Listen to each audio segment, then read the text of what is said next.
Gastric acid या पेट और सीने में जलन की शिकायत होती थी तो ऐसे व्यक्ति को खान पान सही करने की सलाह दी जाती और कहा जाता था अपना खाना पीना ठीक कीजिए, हल्का फुल्का खाइए, अपने आप ठीक हो जाएगी। लेकिन अब लोग अपना खान पान सही नहीं करते, बल्कि वो अपनी जेब में रखी हुई गोलियां खा लेते। इसलिए आज बहुत सारे लोग ऐसे हैं जो अपनी जेब में एंटासिड की गोली रखते हैं, बाहर कुछ भी खाया उससे पहले या उसके बाद एक एंटासिड की गोली भी साथ में खा ली। आज से 32 साल पहले वर्ष 1991 में एंटासिड की दवाइयों पर लोगों का सालाना खर्च पूरे भारत 402 करोड़ रुपए था। 1991 में इसी दवाई पर पूरे भारत में जो लोग खर्चा करते थे वो था 402 करोड़। आज यानी 2021 के आंकड़े आपको दे रहा हूं, 2021 में 17,200 करोड़ रुपए अब ये खर्च हो चुका है जो भारत के लोग एंटासिड पर, गैस की दवाई पर खर्च कर रहे हैं।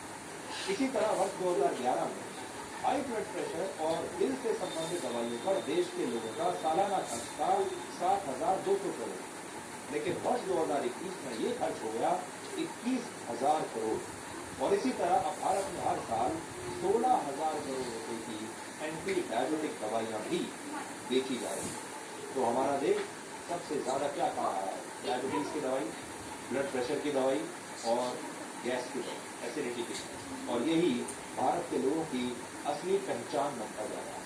अगर आपको भारत को समझना है, भारत के लोगों को समझना है तो ये 3 बीमारियां समझनी। देखिए ज्यादातर को यही बीमारी है और बहुत सारे लोगों ने अब इन्हीं दवाइयों पर जिंदा रहने को ही अपने जीवन का अंतिम सत्य मान लिया है।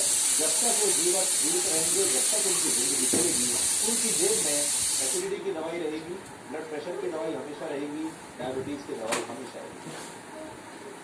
ये उनकी लाइफ लाइन बन चुकी है।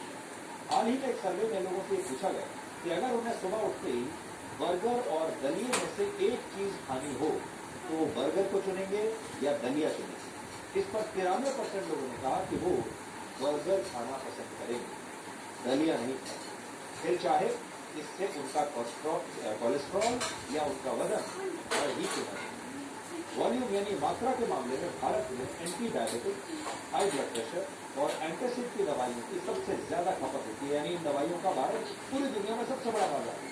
और भारत में जिन बीमारियों को पहले अमीरों की बीमारियां कहा जाता था, वो सारी बीमारियां अब आम लोगों को हो रही हैं और गरीब लोगों को हो रही है। इससे भी ज्यादा खतरनाक बात यह है कि जो लोग एंटासिड की दवाइयां खाते हैं वो जरूरत होने पर भी डॉक्टर से कभी इसकी सलाह लेते ही नहीं और बिना डॉक्टर से सलाह लिए ही एक दूसरे से बात करके या गूगल पर सर्च करके ये गैस की दवाई ले लेते हैं और किसी भी केमिस्ट के पास जाते हैं, मेडिकल स्टोर पर जाते हैं और इस दवाई को खरीद लाते हैं। और यहाँ बात सिर्फ शहरी इलाकों की नहीं, भारत के गांव में भी अब बहुत सारे लोगों को 2 वक्त की रोटी से ज्यादा 2 वक्त की गोली की चिंता रहती है। और आपको जानकर हैरानी होगी कि भारत के गाँव में लोगों का वजन और एब्डोमिनल फैट यानी पेट के आसपास का मोटापा बढ़ता जा रहा है। पहले जो मोटापा होता था ये सिर्फ शहर के लोगों को हुआ करता था, अमीर लोगों को हुआ। अब ये मोटापा गांव तक पहुंच रहा है और गांव के जो लोग हैं, ग्रामीण लोग हैं, वो भी ज्यादा बढ़ते वजन से परेशान हैं। आज हमारे देश में अगर लोगों को नाचते गाते अचानक हार्ट अटैक आ रहा है तो इसकी सबसे बड़ी वजह यही मोटापा है, यही डायबिटीज है, यही हाई ब्लड प्रेशर है और यही लाइफस्टाइल डिजीज, लाइफस्टाइल से जुड़ी बीमारी है। तो क्या लोगों का लाइफस्टाइल बिल्कुल बदल चुका है, जो लोगों की लाइफ की दुश्मन बन गई है। और जो लोग ये सोचते हैं कि एसिडिटी होने पर एंटासिड की गोलियां खाने से उन्हें कोई नुकसान नहीं होगा, तो उन लोगों को आज हम ये बताना चाहते हैं कि इन दवाइयों की लत कैंसर की भी एक बहुत बड़ी वजह बन सकती है। भारत में एक बहुत बड़ा मेडिकल इंस्टीट्यूट कहता है कि लंबे समय तक एंटी एसिड यानी एसिडिटी की दवाइयां खाने से न सिर्फ किडनी खराब हो सकती है बल्कि इसकी वजह से स्टमक कैंसर भी हो सकता है, पेट का कैंसर हो सकता है, जिसे हम गैस्ट्रिक कैंसर भी कहते हैं। पेट में ज्यादा एसिड बनने की वजह है फास्ट फूड और जंक फूड यानी खराब क्वालिटी का खाना अगर आप खाते हैं, तला भुना खाते हैं, जंक फूड खाते हैं, फास्ट फूड खाते हैं। लेकिन लोग तली भुनी चीजों से तो परहेज नहीं करते, लेकिन इससे होने वाली तकलीफों को कुछ समय के लिए दूर करने के लिए एंटी एसिड दवाइयों को समाधान मान लेते हैं, जबकि ये बहुत खतरनाक है। और आज आप खुद सोचिए कि जिस देश के बहुत सारे लोग पेट भर के दवाइयां खा रहे हैं वो देश कितना बीमार होगा और भविष्य में वो देश और कितना बीमार हो सकता है।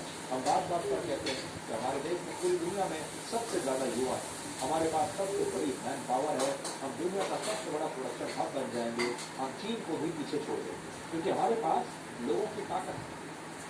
लेकिन अगर वो लोग काम करने के काबिल ही नहीं है, अगर भारत की ज़्यादातर जनसंख्या सिर्फ पेट में गैस लेकर ही घूमती रहेगी तो फिर ऐसी जनसंख्या की प्रोडक्टिविटी के बारे में आप सोच सकते हैं। हम जानते हैं बहुत सारे लोगों को ये बात थोड़ी बोरिंग लगेगी और वो शायद अपना चैनल भी बदल देंगे, लेकिन थोड़ी देर रुकिए और सोचिए कि इस देश में लोगों की जान से बड़ी खबर कोई हो सकती है। और ये आज हम आपके शरीर के बारे में, आपके परिवार के शरीर के बारे में और आपकी जान के बारे में ये खबर लेकर आए हैं। इसलिए थोड़ी देर के लिए चैनल मत चेंज कीजिएगा और इस रिपोर्ट को ध्यान से देखिए। भारत में कम से कम 9,000 तक जन औषधि केंद्र खुल चुके हैं, लेकिन हर जन औषधि केंद्र में जो आप डेटा देखेंगे कि कौन सी दवाई सबसे ज्यादा बिक रही है, तो इन दवाइयों का एक फिक्स सॉल्ट कॉम्बिनेशन है जिसका नाम है पेंटोपैराजोल गैस्ट्रोरेसिस्टेंट एंड डोमपेरिडोन। ये सबसे ज्यादा इस वक्त लोग खरीद रहे हैं। ये जो सॉल्ट कॉम्बिनेशन है, डेटा दिखाता है कि ये सबसे ज्यादा लोग लेकर जाते हैं यहाँ से। क्या ये सच है? यस, ये बात बिल्कुल सच है कि गैस्ट्रिक की प्रॉब्लम बहुत ज़्यादा है, तो यहाँ पे सबसे ज़्यादा बिकने वाली दवाई ये है और जन औषधि में बहुत सस्ती भी पड़ती है।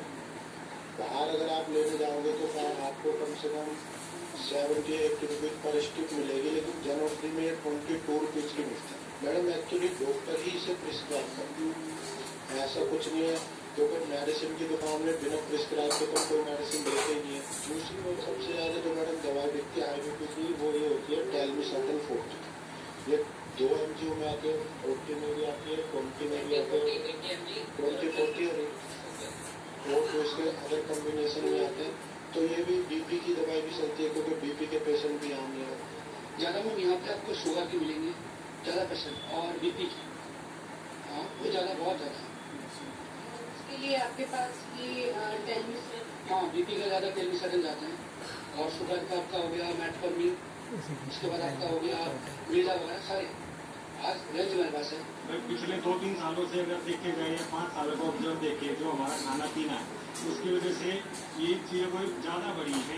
आजकल शुगर वाले जो घूम रहे हैं नए जब आप 30 से 40 साल की उम्र वाले लोगों को BP शुगर होने लगती है। CDT कॉम्बिनेशन के साथ में पेन किलर के साथ में है या डायबिटिक पेशेंट है उनको और भी कोई मेडिसिन है उसके साथ में भी देते हैं और मेनली पेन किलर ज़्यादा लोग लेते हैं उसके लिए भी देते हैं। हमारा जो लाइफस्टाइल आजकल है बहुत ज़्यादा सिलेंट्री हो गया है, जिसमें कि हम एक्सरसाइज कम करते हैं, हमारा खाने पीने का जो है टाइमिंग्स फिक्स नहीं होते, हम लोग जंक खाना बहुत ज़्यादा खाते हैं जिसमें तेल और चिकनाई बहुत ज़्यादा होती है, नमक की मात्रा बहुत ज़्यादा होती है, स्मोकिंग की मात्रा बहुत ज़्यादा बढ़ गई है, अल्कोहल की बहुत ज़्यादा मात्रा बढ़ गई है और एक्सरसाइज नहीं होती।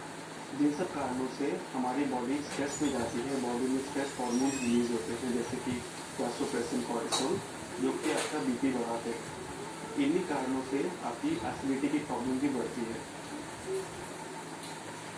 तो आज सबसे पहले आपको ये रिपोर्ट दिखाने का हमारा मकसद ये था कि हम आपको जागरूक करें और हो सकता है शरीर अभी आपको ना बता रहा हो सकता है आप ये सारी गोलियाँ अपनी जेब में लेकर चलते हों तो आपको लगता हो कि हमने जो ये बीमारियाँ हैं उन्हें कुछ दिन के लिए दूर भगा दिया है, लेकिन ये भागी नहीं है, ये बीमारियाँ लगातार आपका पीछा करेंगी।